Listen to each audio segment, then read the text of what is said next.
வணக்கம் சார். அ சந்தோஷ் மேட்டுப்பாளையத்துலேருந்து கேட்டிருக்காரு சார். இந்த பிராணன், உதானன் இந்த பற்றி வெளிப்பாடு இந்த இதில் வந்து அ உதானனின் வெளிப்பாடு வந்து இறக்கும் தருணம் தவிர வேறு தருணங்களில் நம் எப்படி உணர்வது?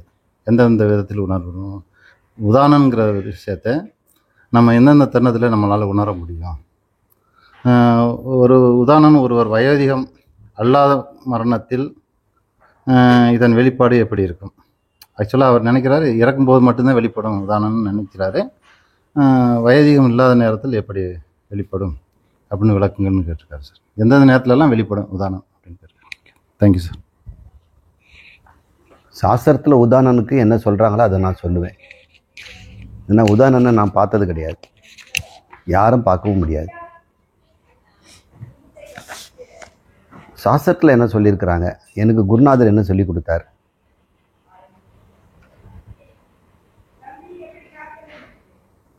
மரண தருவாயில் சூக்ஷ்ம சரீரம் உயிரோடு இருக்கும் பொழுது இந்த உடம்பு முழுக்க நிரம்பி இருக்கு. அதனால தான் நமக்கு உடம்புல எங்கே தொட்டாலும் நமக்கு தெரியுது. நாமுங்கிறதே அந்த சூக்ஷ்ம சரீரம் தான். இந்த சூக்ஷ்ம சரீரம் மரண சமயத்தில் புற உறுப்புகளிலேருந்து அப்படியே உள்நோக்கி மையத்துக்கு வந்து சேரும்.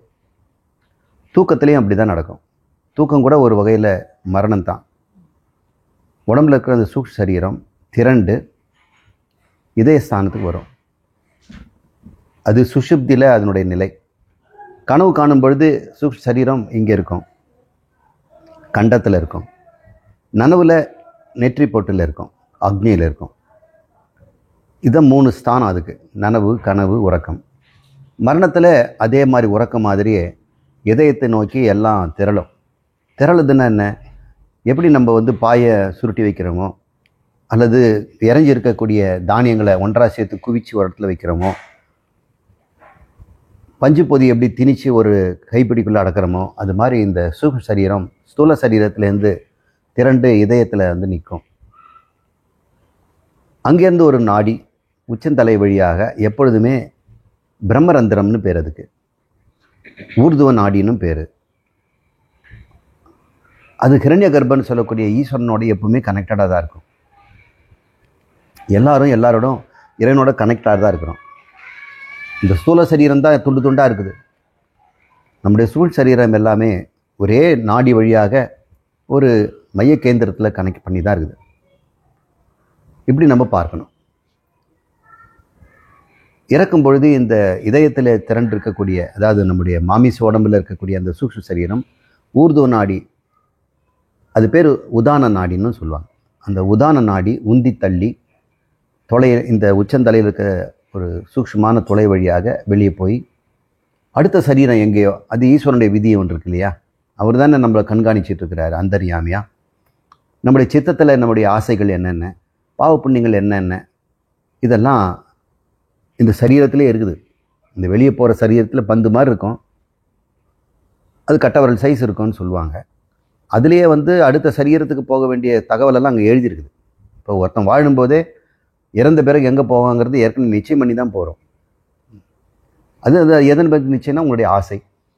வாழும்போது என்ன ஆசையோ, எதை மாதிரி வாழணும் அப்படின்னு, இப்படி வாழணும்னு ஆசைப்பட்டு வாழ முடியாமல் இறந்தான்.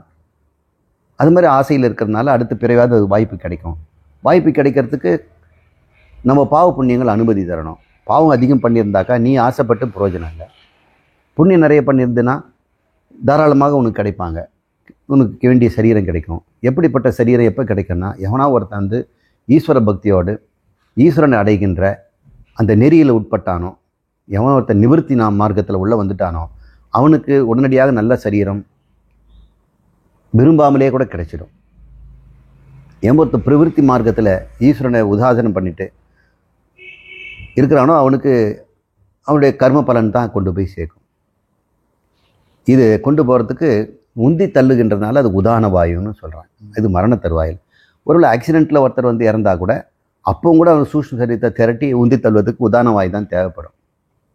அது இயற்கை மரணமாக இருந்தாலும் அவனுடைய பிராரப்தப்படி இல்லாமல் நடுவில் ஆகாமியன்னு ஒன்று இருக்குல்ல.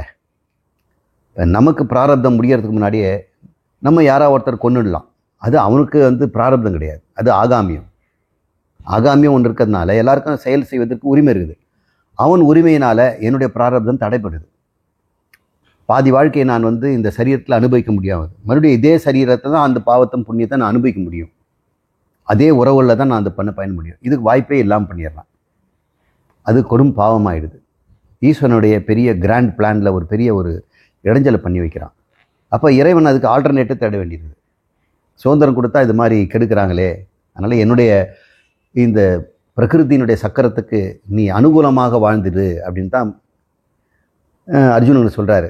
நீ பிரதிகூலமாக நீ உன்னுடைய செயலுக்கு மீறி இந்த யுத்தம் செய்ய மாட்டேன், இதை செய்ய மாட்டேன்னு போயிடாத. என்னுடைய பிரகிருதியினுடைய சக்கரமே முக்கியமான இடத்துல நிற்கிது. இந்த இடத்துல நீ விடுபட்டினா நான் மறுபடியும் சரி பண்ணுறதுக்கு எனக்கு பெரிய கஷ்டமாயிடும் அப்படி சொல்கிறாரு. இந்த உதான வாயு ஆகாமியத்தினால ஒருவன் விருத்தினுடைய ஆகாமியத்தினால இவனுடைய பிராரப்தம் தடைபட்டு வெளியேற நேர்பட்டாலும் அப்போது இந்த உதான வாயு தான் இந்த சரீரத்திலேருந்து உந்தி தள்ளுறதுனால அது உதான வாயு. மீதி நாட்கள் என்ன பண்ணுது அப்படின்னு கேட்டோம்னா கடிகாரம் போல வேலை செய்யுது அப்படின்னு பேர். அது வந்து இன்டர்னல் கிளாக், அது பயாலாஜிக்கல் கிளாக்குன்னு சொல்கிறோம். நம்மளை காலையில் எழுப்பி விடுறது, அலாரம் வைக்காமலே நம்ம எழுந்துக்கிறோம் பழகிட்டோம்னா. அப்புறம் நம்மளுக்கு கரெக்டாக தூக்கம் வர வைக்கிறது, கனவு கொண்டு ஆக்கி வைக்கிறது.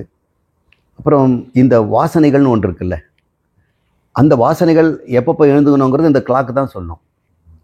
கம்ப்யூட்டருக்கே அடிப்படையே கிளாக் தானே சொல்கிறாங்க. கிளாக் மட்டும் இல்லைன்னா கம்ப்யூட்டர் எப்படி வேலை செய்யும்? அதுக்கு வந்து கிளாக்கு ஹெர்ட்ஸில் சொல்கிறாங்க, ஒரு அதிர்வெண் கொடுத்துருக்குறாங்க. அந்த கிளாக் ஸ்பீடு அதிகமாக இருந்ததுன்னா ப்ராசஸிங் ஸ்பீடும் அதிகமாக இருக்கும். ஏன்னா பரிவர்த்தனை அப்படி இருக்குது.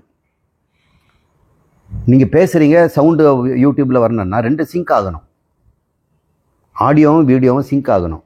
அப்போ ரெண்டும் டைமிங் இருக்குல்ல, டைம் மாறி போச்சுன்னா என்னாகும்? என் வாயை மூடும்போது ஆன் சவுண்டு வரும், அது டப்பிங் செய்கிறாங்கன்னு வந்துடும். இப்போ கிளாக் ரொம்ப இம்பார்ட்டண்ட்டு. நம்மக்கிட்டே நிறைய கிளாக் இருக்குது.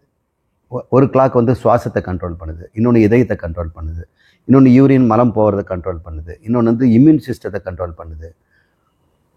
Physiological activity, gene activity, insulin உண்டாக்க வேண்டியது, பசியை தூண்டி விடுறது, பசியை அடக்கிறது, தண்ணி தாகத்தை ஏற்படுத்துது, தண்ணியை குறைக்கிறது, உடம்பு சூட்டை கண்டுபிடிக்கிறது, எல்லாமே டைமிங் படி. பயம் வந்த உடனே என்னென்ன ரியாக்ஷன் வருமோ அந்த கிளாக்கு வந்து தூண்டி விட்டுடும்.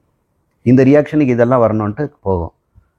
இந்த கிளாக் வந்து மூளையில் மனோன்மணி என்ற இடத்துல இருக்குதுன்னு சொல்கிறாங்க. பிட்யூட்டரிக்கு கிட்ட அருகாமையில் இருக்குன்ற ஒரு சுரப்பி, அது வந்து டிக் டிக்னு இருக்குது. அதுதான் உதான வாய் மாதிரி இருக்குது. இந்த கிளாக் வந்து சீராக இருக்கணும். வெளியே இருக்கக்கூடிய ரிதம்னு சொல்கிறோம் இல்லையா, சூரியன், சந்திரன், அமாவாசை, பௌர்ணமி, காலை, மாலை, இதெல்லாம் ஒரு டைமிங் இருக்குது. இப்போ நம்ம கூட நம்ம கிளாக்கு தப்பாக ஓடிச்சுன்னா ரயில்வே ஸ்டேஷனில் என்ன டைமிங்னு பார்ப்போம். இப்போ நமக்கு அதெல்லாம் பழகி போச்சு. எல்லாம் செல்ஃபோன்லேயே எல்லாமே குவாட்ஸ் கணக்கில் கொடுத்துருக்குறாங்க. முன்னெல்லாம் அப்படி தான் ரேடியோ டைமிங். இப்போ நியூஸ் முடியும் போது டைம் சொல்லுவாங்க, நேரம் இப்பொழுது சரியாக அப்படின்னு சொல்லுவாங்க. அப்போ தான் நான் எல்லாம் சரி பண்ணி வைக்கணும். டெய்லி நமக்கு சரி பண்ணணும். நம்ம வீட்டில் கடிகார லட்சணம் ஆகி சாவி கொடுத்து ஓடுறது, சாவி டல்லாகும்போது ஸ்பீடு குறையும். நம்ம பாடியும் அதே மாதிரி வெளியே இருக்கிற கிளாக்கோட சிங்க் ஆகணும். அப்படி சிங்க் ஆனால் தான் இந்த பிரபஞ்சத்தில் இருக்க உயிரினங்கள்லாம் சேர்ந்து வாழ முடியும். பட்டாம்பூச்சி எல்லாம் முட்டையிடுது, அம்மாவுக்கு அது குஞ்சு பொறுத்து அதுக்கு ஊட்ட முடியாது. அது பாவம் முட்டையிலேருந்து பொறிச்சு அது சாப்பிடணும். அப்போது அது காலம் அறிஞ்சு முட்டையிடுது. இது புழுவாக வெளியே வந்து இலையெல்லாம் சாப்பிடணும். அது இலையுதிர் காலமாக இருந்து இலை விழுந்த பிறகு இது முட்டையிட்டு பிரயோஜனம் இல்லையா? சரி, முட்டையிலேருந்து புழு ஆயிடுச்சு. புழு ஆகி அது வந்து பட்டாம்பூச்சி ஆகும்போது தேன் வேணும். அப்போ பூக்கிற சமயமாக இருக்கணும். அப்போ பூக்கிற மாதத்துக்கு முந்தின மாதமே முட்டையிட்டால் தானே ஆகும். இப்போ டைமிங் இருக்குது இல்லை. பூ எத்தனை நாள் இருக்கும்? 2 நாள் இருக்கும், 3 நாள் இருக்கும். அதுக்குள்ளே இது பிழைச்சாதான் முடியும். அப்போ பட்டாம்பூச்சியினுடைய முட்டையிடும் சீசனும் அந்த செடி பூக்கின்ற சீசனும் சிங்க் ஆகணும். அப்போ அதுக்கு இத்தனை நாள் முன்னாடி நம்ம முட்டையிடணும். அப்போ இதுக்குள்ளே ஒரு உபாதி வரும், முட்டையிடணுங்கிற உபாதி. அதை தூண்டணும் அந்த ஹார்மோன். இதுபடி பிரபஞ்சத்தில் இருக்கக்கூடிய கால சக்கரம் 9 கோள்களும் சூரியன் சந்திரனும் நமக்கு காலத்தை கொடுக்குற மாதிரி உள்ளுக்குள்ளேயும் 9 கோள்கள் இருக்குது. நமக்குள்ளேயும் 9 விதமான டிக் டிக் இருக்குது. இல்லை வெளியே இருக்கிற கோளும் நம்ம உள்ளே இருக்கிற கோளும் சிங்க் ஆகணும். அப்படி வாழணும். அப்போ வெளியே வந்து உங்களுக்கு குரு பார்வையில் இருக்குது உங்களுடைய உச்சத்தில்னா உங்களுடைய குரு நாடியும் உதாரண நாடி குருவை தூண்டி விட்டுருப்பார். அப்போ உங்களுக்குள்ளே வந்து மாற்றங்களை இன்னும் உணரலாம். பார்த்தோம்னா அந்த குரு பயிற்சி வந்த பிறகு என்கிட்ட ஒரு நல்ல ஒரு மாற்றம் பார்த்தேன் சார்ன்றாங்க. இது உள்ளே இருக்கக்கூடிய கிளாக்கு தான் அதுக்கு செட் பண்ணுது. நம்ம வாழ்க்கையை அதை மாதிரி வெளியே இருக்கிறதோடு நம்ம இணைச்சி வச்சிருக்கிறோம். சில நேரங்களில் அப்படி இணைக்க முடியலன்னா உதாரண வாயுக்கு வந்து ஒரு பிரச்சனை ஏற்படலாம் வெளி கிளாக்கோடு சேர்ந்து. அதை சிங்க் பண்ணுறதுக்காக தான் இயற்கையோடு நம்ம வந்து இணைய வேண்டியிருக்குது. குரோனோபயாலஜி அப்படின்னு ஒரு சப்ஜெக்ட். கிளாக்குக்கும் உயிருக்கும் என்ன சம்பந்தம்னு நிறைய பேர் அதில் ஆராய்ச்சி பண்ணாங்க. நிறைய பேர் இந்த குரோனோபயாலஜி ஆராய்ச்சி பண்ணும்போது செயற்கையாகவே இந்த பிரபஞ்ச சுழற்சி நேரத்துக்கும் ஒரு உயிரினத்துக்கும் ஒரு முரண்பாடு ஏற்பட்டோம்னா பல நோய்கள்லாம் உண்டாகிறத பார்க்குறாங்க. கற்பாம்பூச்சியில் தான் இந்த ஆரம்பிச்சு பண்ணாங்க. பெரிபாட்டா அமெரிக்கானா அப்படின்றது அதோடைய பேர். இந்தியாவிலேருந்து ஒரு கற்பாம்பூச்சியும் அமெரிக்காவில் ஒரு கற்பாம்பூச்சியும், இங்கே பகல்னாங்க அது இரவு, ரெண்டும் தனித்தனி பெட்டியில் கூட்டமாக வளர்க்குறாங்க. அமெரிக்காவில் பிறந்து வளர்ந்தது உள்ளுக்குள்ளே டைமிங் அந்த கிளாக் அங்கே வச்சுருக்கிறாங்க.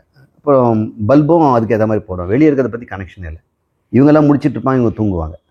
ஏன்னா இவருக்கு வந்து நைட் டைம், இவருக்கு வந்து பகல் டைமில் தூங்கும், நைட் டைமில் முடிச்சுக்கும். இப்படி வந்து டெஸ்ட் பண்ணுறாங்க. இப்போ இப்படி சிங்க்ரனைஸ் பண்ணி 2 காக்ரோச்சையும் பண்ணிவிட்டு டைமிங்கை லைட்டிங் டைமிங் மாற்றிடுறாங்க. அந்த டே லைட் சைக்கிள், அது சர்க்கேடியன் ரிதம்னு பேர். சர்க்கானா கிட்டத்தட்டன்னு அர்த்தம். நமக்கு ஆண்டு கூட சொல்லும்போது சர்க்கான்னு போட்டு தான் 2ஆம் நூற்றாண்டு 3ஆண்டு போடுவாங்க. சர்க்கானா கிட்டத்தட்ட. சர்க்கேடியன், டிஎன்னாக்கா நாள், கிட்டத்தட்ட ஒரு நாள் அப்படின்னு அர்த்தம். Circadian rhythm. அப்போ நாள் கணக்கில் ஒன்று சொல்லக்கூடிய சர்க்கேடியன் ரிதம் தாவரங்களிலும் செடிகளிலும் மிருகங்களிலும் பூச்சிகளிலும் எல்லாத்துலேயும் இருக்குது, நம்மக்கிட்டே இருக்குது. இதை தான் உதாரணம் செய்யுது. இந்த சர்க்கேடியன் ரிதனை அவங்க மாற்றும் பொழுது என்ன ஆகுது, நிறைய நோய்களுக்கு உள்ளாகுது. அதில் முக்கியமான நோய் வந்து ஸ்டமக் அல்சர். அதனால் நைட் வாட்ச்மேன், நைட் டியூட்டி பார்க்குறவங்க, ஷிஃப்ட் வேலை பண்ணுறவங்களுக்கு சர்க்கேடியன் ரிதம் டிராஸ்டிக்காக மாறுறதுனால அவங்க நிறைய பேருக்கு வந்து வயிற்றில் புண்ணு வரதை நம்ம பார்க்குறாங்க, அல்சர் வர்றது பார்க்குறாங்க. அது கேன்சரஸாக மாறுவதுக்கும் காரணமாக இருக்குது அப்படின்னு அந்த ஆராய்ச்சி. இது 1972 கிராமர் அப்படிங்கிற ஒரு லேடி தான் செய்தாங்க. ஸ்கூல் டீச்சர் தான் அந்த ஆராய்ச்சி பண்ணாங்க. அவங்களுக்கு எக்யூப்மெண்ட்லாம் பெருசாக ஸ்கூலில் கிடைக்கல. நிறைய கிடைக்கூட ஆர்கனைஸும் கற்பாம்பூச்சி, ஒரு பல்பு சுவிட்சு, இவ்வளோ தான் அது உங்களுடைய வேலை.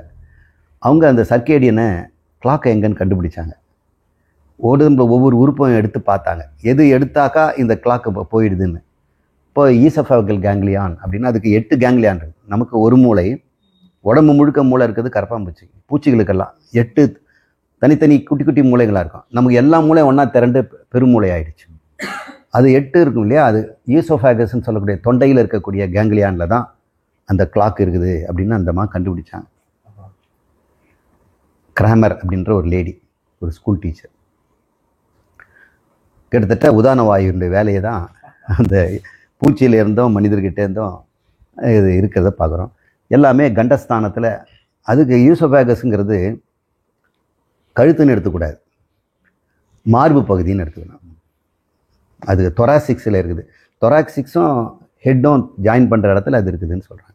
இப்போ செடி கொடிகளுக்கு பார்த்தோன்னா வேரும் தண்டும் சேர்கிற இடமா இருக்கும், அதனுடைய கிளாக் அங்கே இருக்கும். இதெல்லாம் சூக்ஷ்ம சரீரத்தில் நம்ம சொல்கிறோம், ஸ்தூலத்தில் தேட முடியாது. இங்கே நம்ம ஸ்தூலத்தில் நரம்பு முனையாக சொல்கிறோம். உதான வாயு ஒரு எல்லா ஜீவராசிகளுக்கும் உள்ளே இருக்கக்கூடிய கோள்களுடைய சக்கரம் மாதிரியே ஒரு காலத்தை அது காட்டிக்கிட்டு அந்தந்த நேரத்தில் அது விநியோகம் பண்ணக்கூடியதை கிளாக்காக சென்ட்ரல் கிளாக் அப்படின்னு வச்சுக்கிறோம். நாம் கூட ஒரு சென்ட்ரல் கிளாக் வச்சுருக்கிறோம் ஃப்ரான்ஸில். இன்டர்நேஷ்னல் யூனிட்ஸ் அப்படின்னு பேர், சர்வதேச அளவீட்டு முறை. அவங்க கிலோகிராம்லாம் டைட்டேனியம்ன்ற மெட்டலில் செய்து பத்திரப்படுத்தி வச்சுருக்காங்க. 1 மில்லிகிராம் அப்படின்னு 1 கிலோகிராம் வரைக்கும் ஸ்டாண்டர்ட், இன்டர்நேஷ்னல் ஸ்டாண்டர்ட்ஸ். லிட்டருக்கும் பாட்டில்ஸ் எல்லாம் வச்சுருக்குறாங்க, ஸ்கேல் எல்லாம் வச்சுருக்குறாங்க. அப்புறம் டைமிங்கு கிளாக் வச்சுருக்குறாங்க. எப்பயாவது அதுக்காக சந்தேகம் வந்துச்சுன்னா அவங்களோட தான் கம்பேர் பண்ணணும்.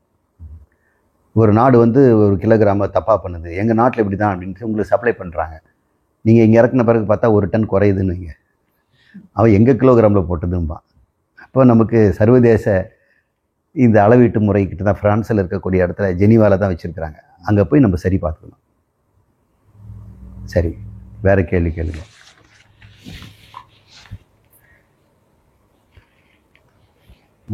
மிருதுனா இருக்கிறதுனால தான் சயின்ஸ் எல்லாம் சொல்கிறேன்.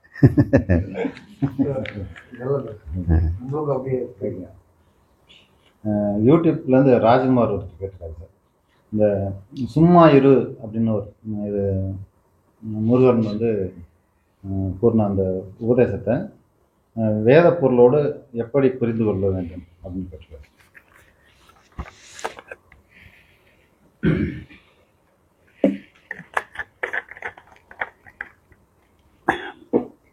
சும்மா அப்படின்னா ஸ்வயமாகன்னு அர்த்தம்.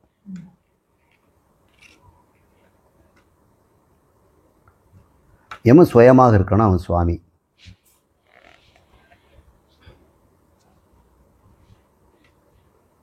அவன் சும்மா இருக்கிறான், சுயமாக இருக்கிறான்.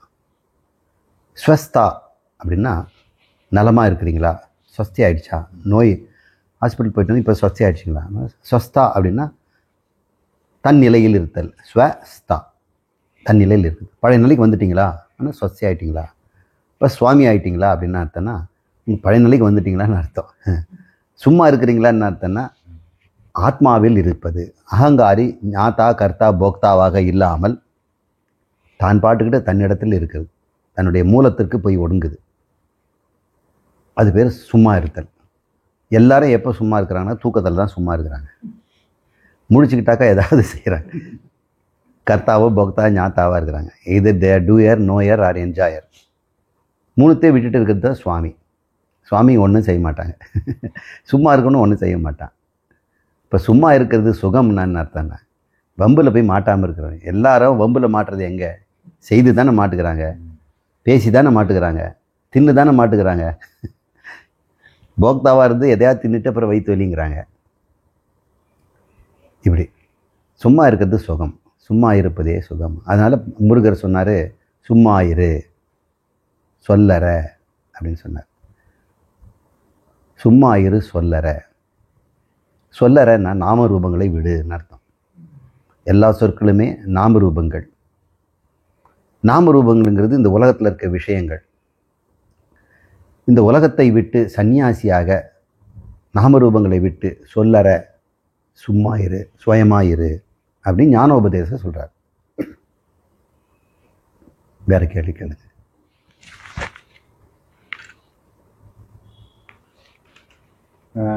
சில நேரத்தில் குருவை மிஞ்சிய சிஷ்யன் அப்படின்னு வந்து கூட கூறுறாங்க.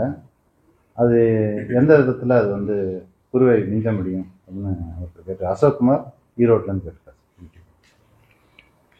ஏதோ நீச்சல் போட்டி, ஒலிம்பிக் போட்டி, குஸ்தி, பாக்ஸிங்லலாம் குருவை யாருன்னா மிஞ்சலாம், வில்வித்தையிலெல்லாம். பிரம்ம ஞானத்தில் குருவை மிஞ்சறதுக்கு முடியாது. ஏன்னா அவன் குருவாயிடுறான். அங்கே இருக்கிறது ஒரே ஒரு ஞானம்தான். அதுக்கு மேலே எக்ஸ்ட்ரா இன்னொரு அதுக்கு பிளமிஷ் அது அழகு பண்ணுறதுங்கிறதுலாம் கிடையாது. அதுக்கு மேலே ஒன்றும் உச்ச நிலையெல்லாம் கிடையாது. குருவை யாரும் மிஞ்ச முடியாது.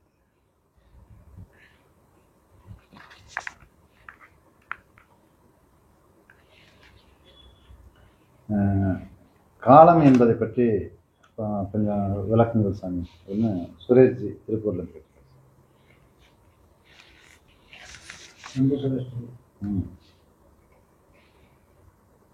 காலம்னு ஒரு பொருள் கிடையாது. காலம்னு ஒன்று நிரந்தரமாக யூனிவர்ஸ் முழுக்க இருந்தது அப்படின்னு நியூட்டன் காலத்தில் நம்பினாங்க. இப்போ நியூட்டோனியன் டைனமிக்ஸ் அப்படின்னு ஒன்று உண்டு. அப்புறம் குவாண்டம் டைனமிக்ஸ்ன்னு அதுவே மாறிடுச்சு. நியூட்டனுக்கு பிறகு குவாண்டம் டைனமிக்ஸ்னு ஆயிடுச்சு. நியூட்டனின் காலத்தில் இந்த பிரபஞ்சத்தினுடைய ஸ்பேஸ்ன்னு சொல்கிறோம் இல்லையா, அது வந்து ஒரு சாட்சி மாதிரி, பார்ட்டிசிபெண்ட் கிடையாது, எதுலேயுமே அது பார்ட்டிசிபேஷன் பண்ணுறதில்ல. அது உள்ள 1000 நடக்கலாம், சூரியன் நகரலாம், பிரபஞ்சம் வெடிக்கலாம், பிரபஞ்சம்னா அந்த கேலக்ஸி வெடிக்கலாம், கருந்துளை உண்டாகலாம், இது சூப்பர் நோவா ஒன்று உண்டாகலாம், நெபுலாலாம் அக்குமுலேட் ஆகி ஒரு புது பிரபஞ்சம் இது கேலக்ஸி உண்டாகலாம், இப்படியெல்லாம் நடக்கும். ஆனால் ஆகாயத்துக்கு ஒரு சேதாரமாக இருக்காது, அது அப்படியே தான் இருக்கும். அது எதுலேயும் பார்ட்டிசிபேட் பண்ணுறதில்ல அப்படின்னு நினச்சிட்டு இருந்தாங்க. அது ஒரு காலம். அப்புறம் இன்னொன்று, காலம்ங்கிறது எல்லா இடத்துலையும் ஒரே மாதிரி இருக்கும், சமநேரம் அப்படின்னு உண்டுன்னு நினைக்கிறேன். இந்த நேரத்தில் அமெரிக்காவில் என்ன பண்ணிகிட்டு இருப்பான் அப்படின்னோம்னா, அவன் டைமிங் கிளாக் வேறையாக இருக்கலாம், ஆனால் சமநேரம் உண்டு. அதனால தான் நீங்கள் வீடியோ சேட் பண்ணுறீங்க. உன் டைம் என்னென்னா 10 மணி காலையிலங்கிறான், உன் டைம் என்னென்னா வந்து இங்கே ஈவினிங் 9:15 அப்படிங்கிறான். அது நேரம் மாறுது, காலம் ஒரே மாதிரி இருக்குது அப்படின்னு நம்ம நினச்சிட்டு இருந்தோம். நேரங்கள் வந்து மாறலாம் இடத்துக்கு இடம், காலம் எப்பொழுதுமே சமச்சீராக எங்கும் நடக்கலாம். இப்போ வந்து சூரியனில் இது நடக்குது, இப்போ அந்த பிரபஞ்சத்தில் அங்கே ஒன்று நடக்குது, அப்படி இப்போ வந்து சொர்க்கலோகத்தில் அவங்க பேசிகிட்டு இருக்கிறாங்க, இதை தான் சொல்லிகிட்டு இருக்கிறாங்கன்னு இப்போன்னே கிடையாது. இப்போ காலங்கிறது வந்து ஐன்ஸ்டீனுக்கு பிறகு இடமும் நான் பார்ட்டிசிபெண்ட் அப்படின்னு சொல்கிறாங்க இல்லையா, அது பங்கேற்பு இல்லாமல், அது தொடாமல் அப்படியே இருக்கிறதுன்னு நினைக்கிறாங்க இல்லையா, அது பங்கேற்கிறதாக சொல்கிறாங்க. அப்போ அதுக்குள்ளே நிகழ்ச்சி நடந்து அந்த நிகழ்ச்சியோடு அது இருக்குது. அப்போ ஏதோ ஒரு சம்பந்தம் இருக்குது இல்லையா, ஒரு சம்பந்தம் இருந்தால் ஒன்று இழுத்தோம்னா நூல் பிடிச்சி தான் ஒன்று வரணும் இல்லை. அப்போ ஒரு பொருள் நகர்ந்ததுன்னா ஆகாயம் சும்மா வேடிக்கை பார்க்குதுன்னு கிடையாது, அதோடு சேர்த்து ஆகாயத்துலேயும் கொஞ்சம் ஒரு சலனம் இருக்குதுங்கிறாங்க. அப்போ சலனம் இருக்குதுன்னா ஆகாயம் ஒரு பொருளால் ஆகப்பட்டிருக்கணும் இல்லை, ஒரு பொருள்னா சலனம் இருக்கும், இது சலனம்னா அது நகருதுன்னு சொல்லலாம். ஆகாயம் சலனப்படுது அப்படின்னு சொல்கிறாங்க. இப்போ அந்த கோட்பாடு போயிடுச்சு. அப்புறம் காலம் சமகாலம் அப்படின்னு சொல்கிற இந்த நிலையம், சைமல்டேனிட்டி அப்படிங்கிறது ஐன்ஸ்டீன் ப்ரூவ் பண்ணார், அப்படி கிடையாது அப்படின்னு. சமகாலம்னு யாராலும் ஒன்றுமே சொல்ல முடியாது அப்படின்னு. ஏன்னா ஒளி வந்து அதுக்கு ஒரு வேகத்தில் தான் பரவுது. அப்படி பரவும் பொழுது நான் ஒரு பூமியில் இருக்கின்ற ஒரு பிரஜை, நான் டெலஸ்கோப்பில் பார்க்குறேன், எனக்கு 15 ஒளியாண்டுகள் அப்புறம் ஒரு நட்சத்திரம் இருக்குது. எனக்கு இன்னொரு பூமி எங்கேயோ இருக்குது, அதில் ஒரு ஸ்பெக்டேட்டர் இருக்கிறார், ஒரு அப்சர்வர், ஒரு மனிதன் இருக்கிறான். அவனும் அதே நட்சத்திரத்தை பார்க்குறான். அவனுக்கும் அவன் இருப்ப அந்த நட்சத்திரத்துக்கும் தூரம் வந்து 7 ஒளியாண்டுகள், எனக்கு 15 ஒளியாண்டுகள். இன்னொருத்தன் இன்னொரு கோள்லேருந்து பார்க்குறான், அவன் வந்து வெறும் 4 ஒளியாண்டுகள். இன்னொருத்தன் அந்த சூரியன் ஒன்று இருக்குதே, அது பக்கத்தில் இருக்க கோள்லேருந்து பார்க்குறான், அவனுக்கு ஒளியாண்டுகளே கிடையாது, அவன் இம்மிடியட்டாக அவன் பார்க்குறான். இந்த சூரியன் வந்து திடீர்னு காணா போயிடுச்சு, அது வெடிச்சிடுச்சு. அப்போ நான் என்ன சொல்லுவேன், எனக்கு சூரியன் வெடிச்சது எப்போ தெரியும்? 15 வருஷம் கழிச்சு. எப்போ வெடிச்சதுன்னு நான் சண்டை போடுவேன். அவனை சொன்னான், அது வெடிச்சு 7 வருஷம் ஆயிடுச்சு. அவன், நீ என்ன இவ்வளோ லேட்டாக சொல்கிறேன், நான் அத்தாரிட்டி காட்டுறேன் பாரு அப்படின்னு சொல்கிறான். நான் ஃபோட்டோ எடுத்தேன் பாருன்னா அவனு சொல்கிறான் 7 ஆண்டுக்கு முன்னாடியே வெடிச்சிருக்கு. அதாவது எனக்கு 15ன்னா அவனுக்கு 7 ஆண்டுகள் தானே தூரம் இருக்கிறான். கிட்டத்தட்ட ஒரு 7 15 6 வருஷம், 3 + 8, அவன் 8 வருஷத்துக்கு முன்னாடியே வெடிச்சது அவன் சொல்கிறான்.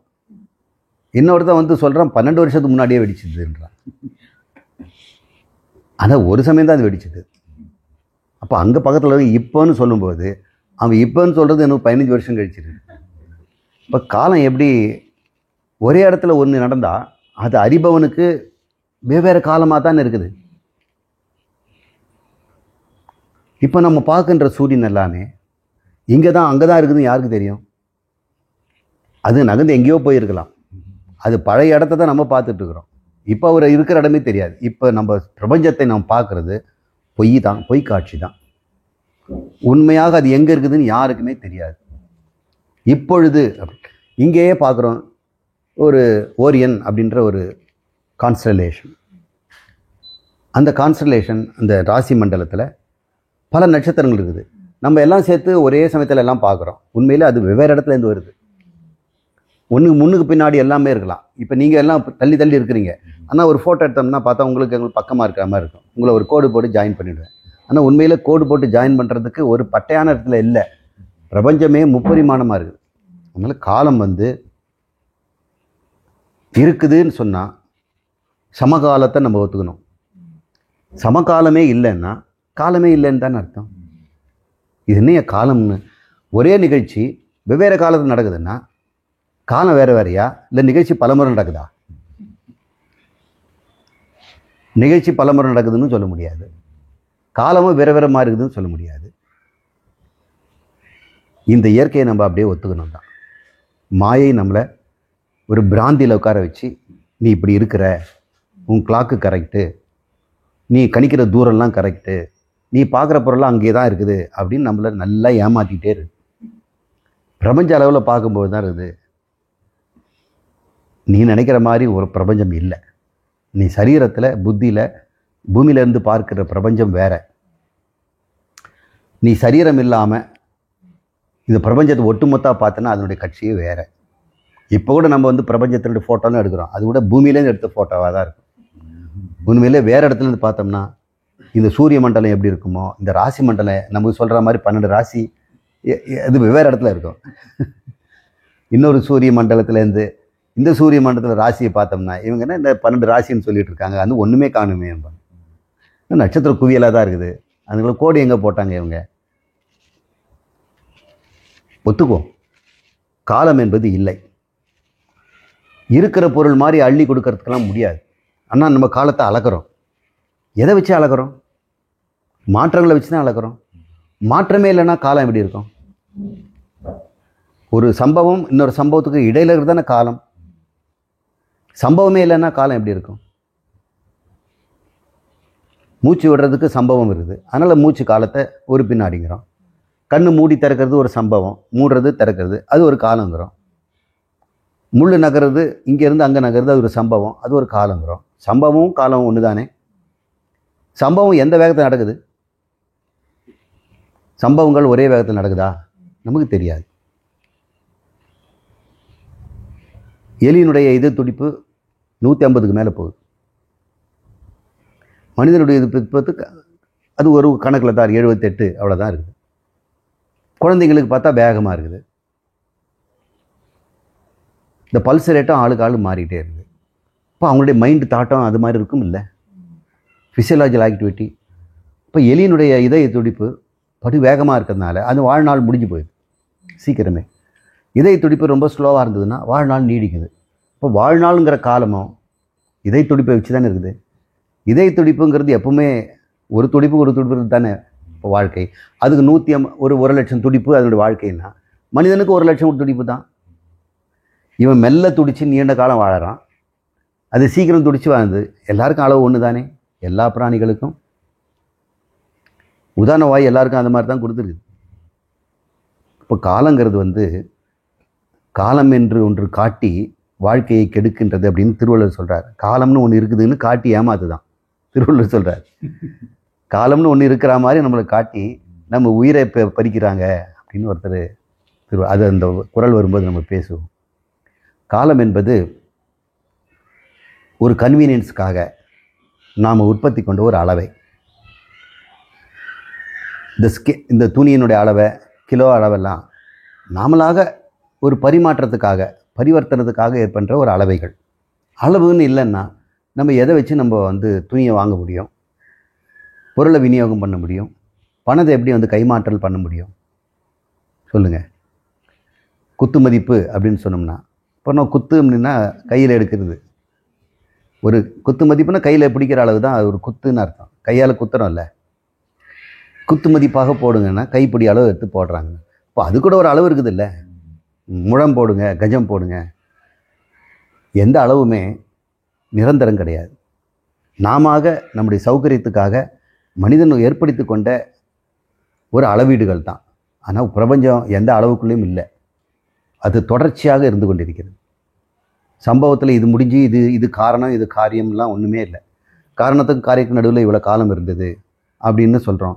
காரணம் தான் காரியம். இங்கே எல்லாமே சைமல்டேனியஸாக தான் இருக்குது.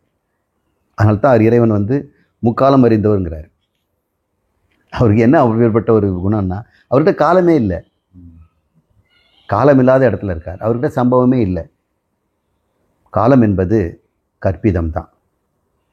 த பிரீஃப் ஹிஸ்ட்ரி ஆஃப் டைம் அப்படின்னு ஒரு நூல் எழுதியிருக்கிறார். அதில் காலத்தை பற்றி சொல்கிறாருன்னு பார்த்தா பிரபஞ்சத்தை பற்றி சொல்கிறார். படித்தவங்க ஏமாந்து போயிடுவாங்க. காலத்தை பற்றி எதுவுமே சொல்லலை அவர். நான் புக்கு பேர் காலத்தை பற்றிய ஒரு சிறு குறிப்பு அப்படின்னு எழுதியிருக்கிறார். அதில் பிரபஞ்சம் தொடங்கிலேருந்து கடைசி வரைக்கும் இன்னும் எதிர்காலத்தை வச்சு அவர் சொல்கிறார். அவர் ஏன் காலம்னு பேர் வச்சாருன்னு தெரியல. அப்போ காலம்ங்கிறது ஒரு கான்செப்ட், அது ஒரு நாமரூபம், நம்ம கருத்தில் இருக்கின்ற நாமரூபம். கருத்து இருக்க வரைக்கும் தான் காலம் இருக்கும். கருத்து போயிடுச்சுன்னா காலம் இருக்காது. கருதுபவன் இருக்கிற வரைக்கும் தான் இருக்கும். கருதுபவன் யார்? அகங்காரி. அகங்காரி என்ற கருதுபவன் இருக்கும் வரை கருத்துக்கள் இருக்கும். நாமரூபங்கள் என்ற கருத்து போச்சுன்னா கருதுபவனும் போயிடுவான். இப்போ கருதுபவன் கருதுதலை நிறுத்தினால் காலமும் இல்லை, இடமும் இல்லை, பொருளும் இல்லை, மூன்றும் இல்லாமல் போயிடுது. ஆழ்ந்த உறக்கத்திலே கருதுபவன் இல்லை, கருத்துகள் இல்லை, காலம் இடம் பொருள் எதுவுமே இல்லை. இப்போ நாம் காலின்னு சொல்லி ஒரு மண்டவோட 64 அந்த காலிக்கு போட்டு இது இத்தனை காலம் அப்படின்னு சொல்லி சொல்கிறோம், யுகம் சொல்கிறோம். அதுதான் நம்முடைய சாஸ்திரம் அத்தியாரோபம் பண்ணிட்டு தான் அபாவாதம் பண்ணும். நம்ம வகுப்பு இப்போ அபாவாதம். நீங்கள் அத்தியாபரம் பண்ண சொன்னால் அது மறுபடியும் காலம் இருக்குதுன்னு சொல்லுவேன். அபவாதம் பண்ண போகிறது எதுக்கு? முதல்ல அத்தியாரோபம் பண்ணணும். ஒரு ஜோதிட கணிதமாக இருந்ததுன்னா இந்த கிளாஸு நான் அங்கே போயிடுவேன், காலம் இருக்குது அப்படின்னு சொல்லுவேன். இது அபவாதம் கிளாஸ். ஓம் பூர்ணமத பூர்ணமிதம் பூர்ணாத் பூர்ணமுதச்யதே பூர்ணஸ்ய பூர்ணம் ஆதாய பூர்ணம் ஏவாவசிஷ்யதே. சாந்தி சாந்தி சாந்தி. ஹரி ஓம். ஸ்ரீ குருभ्यो நமः. ஹரி ஓம்.